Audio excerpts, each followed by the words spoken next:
Merry Christmas, everyone. If you're watching this video on the day it comes out on YouTube, it will be Christmas Day itself. If you're watching on Microsoft, this will be out on Christmas Eve. But it's near as damn it Christmas Day anyway. So Merry Christmas, everyone. Hope you all have a good time with friends and family this festive period. But today on the Football Chronicle, I want to talk about a subject that has kind of fascinated me ever since I first heard about it in secondary school in history class, learning about the Christmas truce in the First World War.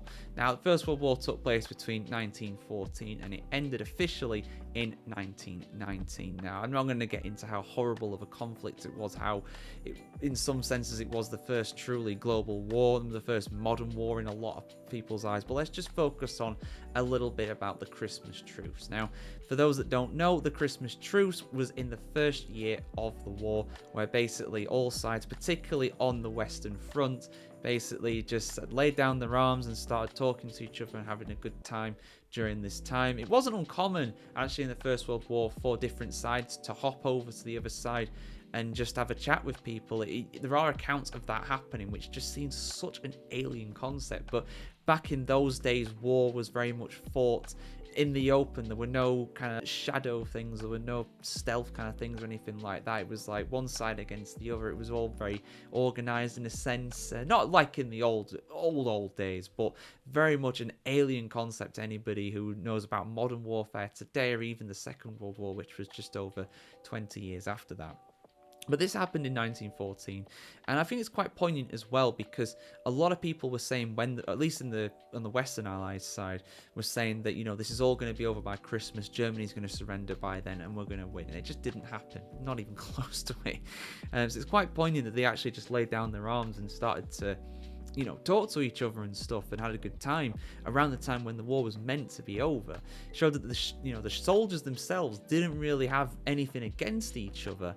It was the people that was leading, the nations they were representing. Those people were the ones who had problems with each other. So this happened for a few days between Christmas Eve, the 24th of December, and Boxing Day, St. Stephen's Day, the 26th of December. But I want to focus on the football match that apparently did break out between Germany and the United Kingdom, or at least the Western Allies and the Eastern Allies. There were different sides in it, apparently. Now, some people doubt that this happened, but many accounts do have been kind of made about this from the time. Some people say that it might have been exaggerated, that it might have been impossible because of the poor ground, but I'll just read out some paragraphs here on the actual event itself, if it did take place, because I do think it's a fascinating show of how sport transcends language and cultures and beliefs.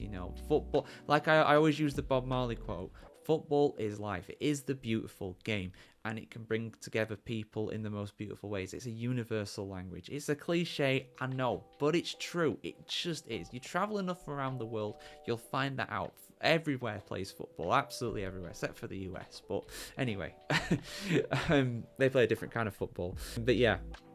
So I'll just read out some paragraphs here from this. So, many accounts of the truce involve one or more football patches being played in 1914 in no man's land, which is basically the land between the different fronts. It was no man's land because nobody went there, because if you did, you'd probably get shot. This was mentioned in some of the earliest reports from the time, with a letter written by a doctor attached to the Rifle Brigade of the United Kingdom, published in the Times of London on the 1st of January 1915, so just over a week after this happened, reporting that a football match was played between them and us in the front of the trench. Similar stories have been told over the years as well, often naming units or the score. Some accounts of the game bring in elements of fiction by Robert Graves, a British poet and writer and an officer on the front at the time, who reconstructed the encounter in a story published in 1962. In Graves's version, the score was 3-2 to the Germans. The truth of the account has been disputed, though, by some historians. In 1984, Malcolm Brown and Shirley Seaton concluded that there was probably attempts to play an organised match that failed owing to the state of the ground, but that the contemporary reports were either hearsay or referred to kickabouts which made up football, such as Bully Beef Tin. I don't know what that is, but yeah, just instead of being a full-blown match, it was just a little kickabout. Which, when does a kickabout become a match? Anybody who's played street football on their estate will know that there's a very thin line between that, and you can't really define it, to be honest. Do you have goalposts, or do you have people's jumpers being goalposts? Is that a match? Is it not? Don't know. No referees in those days for sure. Chris Baker, former chairman of the Western Front Association and author of The Truce, The Day the War Stopped, was also sceptical, but says although there is little evidence, the most likely place that an organised match would have taken place was near the village of Messines. There are 2 references to a game being played on the British side, but nothing from the Germans. If somebody one day found a letter from a German soldier who was in that area, then we would have something credible.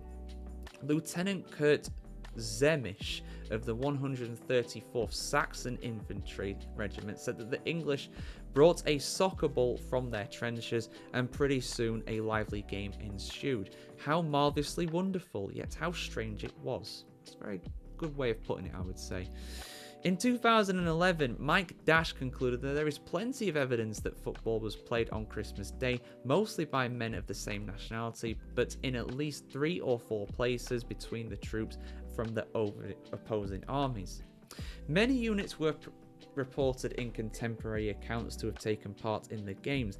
Dash listed the 133rd Royal Saxon Regiment pitched against the Scottish troops, the Argyll and Sutherland Highlanders against unidentified Germans, with the Scots reported to have won 4-1. Go Scotland, well done. The Royal Field Artillery against Prussians and Hanovers near Ypres, and the Lancashire Fusiliers near Le Touquet, with the detail of a bully beef ration tin as the ball. One recent writer has identified 29 reports of football through, though does not give substantial details of this. Colonel J.E.B. Seeley recorded in his diary from Christmas Day that he had been invited to a football match between the Saxons and English on New Year's Day, but this did not appear to have taken place. So, did it happen? Did it not? Don't know. I would say, given the amount of evidence, I mean, I know it's not. I'm not a historian. I'm someone who loves studying history for sure. So I'm not an expert by any means. But I think the fact that there's so many accounts of this happening, it's the myth has prevailed for so long. I would say that it probably did happen. Although the picture that I put in the thumbnail of this video, and also probably in the title card as well, that is not from this event. That was actually taken in Greece a year after. Although it was a football match from the time that it took place with the soldiers, but it wasn't one on the Western Front in 1914. So don't get that misconstrued. There is no photographic evidence of this event taking place. But like I said, the important thing is the sentiments there. You know, again, football, the universal communicator, sport, being this vehicle to transcend politics, to transcend nationality. You know, I feel there's a real beauty in that. And whether it happened or not, because we'll never know. It's so long ago. You know, and nobody will have survived it from that time. I mean, there is a section here on the Wikipedia that just go into the last survivor from it, and it says the last known living participant of the Christmas Truce was Alfred Anderson, and he died in 2005 at the age of 109. So there's nobody left alive from the First World War. You know, to have been born during the First World War, you know, you now would have to be over 105 years old, and to remember it and take part in it, you'd have to be the oldest living person in history. So we're never going to know. But like I said, the important thing is the sentiment, the Christmas spirit of it. For me personally, I would say it probably did happen. But whether it was a full-blown match or not, who knows? I mean, like they said, the ground would have been an absolute quagmire at that time of year. I've been out to Belgium. I've been out to Flanders and places like that for the F1, and I know how cold and wet and damp it is there, even in the summer. So in the winter, when everybody's, firing cannonballs, but firing artillery shells at each other and stuff, it's going to be chewed up. So whether a football match even would have been possible, who knows? But I'm telling you, man, some of the fields we used to play on back in the school days, anything's possible. And we were just kids, these are grown men. So there's definitely a chance for it, in my opinion. But what do you guys think? Did the Christmas football match happen between the Brits and the Germans? I want to hear your opinions on this in the comments below. And of course, keep it subscribed to thefootballchronicle.com to see much more football content just like this. And of course, Merry Christmas, Happy New Year, see you soon. Happy 2025 when it arrives.